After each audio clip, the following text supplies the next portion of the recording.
I've just been going through the new budget speech of Mr. Jaitley and looking at it from the perspective of what he has to offer for clean air and clean mobility in our cities.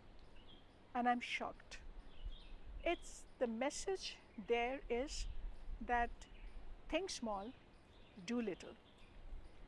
And it's absolutely shocking that when I look at what it has really to offer, that it has decided, and this comes as a political endorsement, that they have agreed to continue with what Mr. Chidambaram had recommended last year to protect the automobile industry.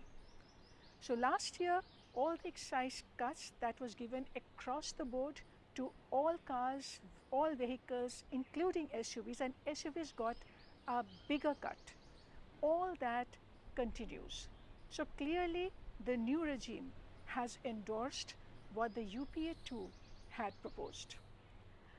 The other big issue for us is that we had really hoped and we had great expectation this time that just now we got the new recommendations from the Auto Fuel Policy Committee for the new emission standards for the vehicles. And clearly the committee is saying that by 2020, the refinery sector can produce clean fuel to enable the automobile industry to leapfrog to Euro 6 emission standards when the emissions of both diesel and petrol begin to equalize.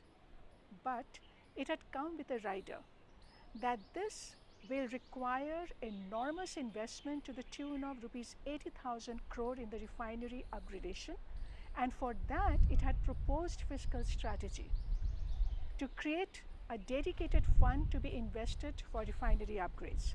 But nothing of that has been taken on board by the new budget.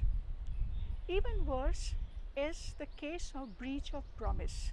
The promise that was made by the BJP government in its election manifesto for public transport integration, and even more important, to reduce dependence on personal vehicles. But none of that has made a mark on the budget.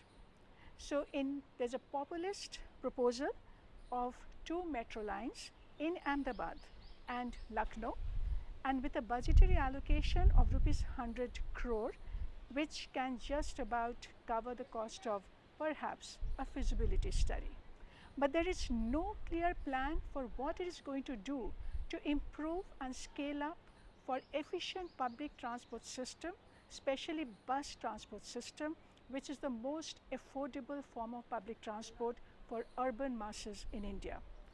And what makes it worse is the fact that only a couple of days ago, the new poverty formula of the government said that every third urban Indian can spend less than rupees 47 a day per capita.